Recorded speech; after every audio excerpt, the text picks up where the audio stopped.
जन्माष्टमी का त्योहार प्रतिवर्ष भाद्र पक्ष कृष्णाष्टमी को भगवान श्री कृष्ण के जन्मोत्सव के रूप में धूमधाम से मनाया जाता है। इस पर्व का भारतीय संस्कृति में इतना महत्व इसलिए माना गया है क्योंकि श्री कृष्ण को भारतीय संस्कृति का विलक्षण महानायक माना गया है। उनके व्यक्तित्व को जानने के लिए उनके जीवन दर्शन और अलौकिक लीलाओं को समझना जरूरी है। द्वापर युग के अंत में मथुरा में अग्रसेन नामक राजा का शासन था। उनका पुत्र था कंस, जिसने बलपूर्वक अपने पिता से सिंहासन छीन लिया और स्वयं मथुरा राजा बन गया। कंस की बहन देविका का विवाह वासुदेव के साथ हुआ। एक दिन जब कंस देविका को उसके ससुराल छोड़ने जा रहा था, तभी आकाशवाणी हुई, हे कंस, जिस देविका को तू इतने प्रेम से उसके ससुराल छोड़ने जा रहा है, उसी का 8वां बालक तेरा संहारक होगा। आकाशवाणी सुन कंस घबरा गया। उसने देविका को ससुराल पहुंचकर जीजा वासुदेव की हत्या करने के लिए तलवार खींच ली। तब देविका ने अपने भाई कंस से निवेदन किया कि हे भाई, मेरे गर्भ में जो भी संतान होगी उसे मैं तुम्हें सौंप दिया करूंगी। उसके साथ तुम्हें जैसा चाहे व्यवहार करना, पर मेरे सुहाग को मुझसे मत छीनो। कंस ने देविका की विनती स्वीकार कर ली और मथुरा लौट आया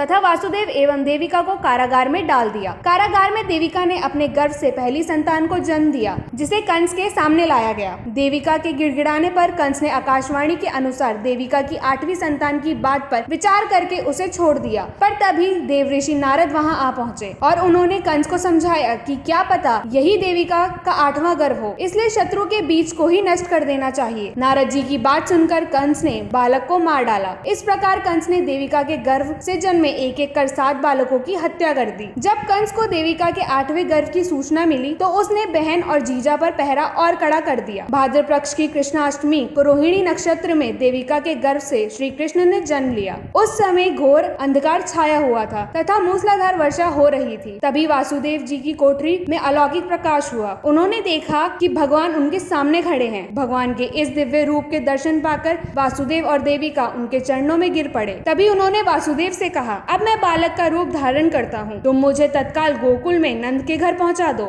जहाँ अभी ये कन्या ने जन्म लिया है। मेरे स्थान पर उस कन्या को कंस को सौंप दो। मेरी ही माया से कंस की जेल के सारे पहरेदार सो रहे हैं और कारागार के सारे ताले भी अपने आप खुल गए हैं। यमुना भी तुम्हें जाने का मार्ग अपने आप देगी। वासुदेव ने भगवान की आज्ञा पाकर शिशु को साज में रखकर अपने सिर पर उठा लिया। गोकुल पहुंचकर वासुदेव सीधा नंद बाबा के घर पहुंचे। घर के सभी लोग उस समय गहरी नींद में सोए हुए थे, पर सभी दरवाजे खुले पड़े थे। वासुदेव ने नंद की पत्नी यशोदा की बगल में सोई कन्या को उठा लिया और उसकी जगह श्री कृष्ण को लिटा दिया। उसके बाद वासुदेव मथुरा पहुंचकर अपनी कोठरी में पहुंच गए। कोठरी में पहुंचते ही कारागार के द्वार अपने आप बंद हो गए और पहरेदारों की नींद खुल गई। कंस को कन्या के जन्म का समाचार मिला तो वह तुरंत कारागार पहुंचा और कन्या को बालों से पकड़कर शीला पर पटक कर मारने के लिए ऊपर उठाया, लेकिन कन्या अचानक कंस के हाथ से छूटकर आकाश में पहुंच गई। आकाश में पहुंचकर उसने कहा, मुझे मारने से तुझे कुछ लाभ नहीं होगा, तेरा संहारक गोकुल में सुरक्षित है। यह सुनकर कृष्ण के मामा कंस के होश उड़ गए। वह कृष्ण को ढूंढकर मारने के लिए तरह तरह के उपाय करने लगा। कंस ने उन्हें मारने के लिए अनेक प्रयास किए। उसने श्री कृष्ण का वध करने के लिए अनेक भयानक राक्षस भेजे, परंतु श्री कृष्ण ने उन सभी का संहार किया। कंस का वध करने के बाद श्री कृष्ण ने उसके पिता अग्रसेन को राजगद्दी पर बिठाया और अपने माता पिता वासुदेव तथा देवकी को कारागार से मुक्त कराया। तभी से भगवान श्री कृष्ण के जन्मोत्सव की स्मृति में जन्माष्टमी का पर्व धूमधाम से मनाया जाने लगा।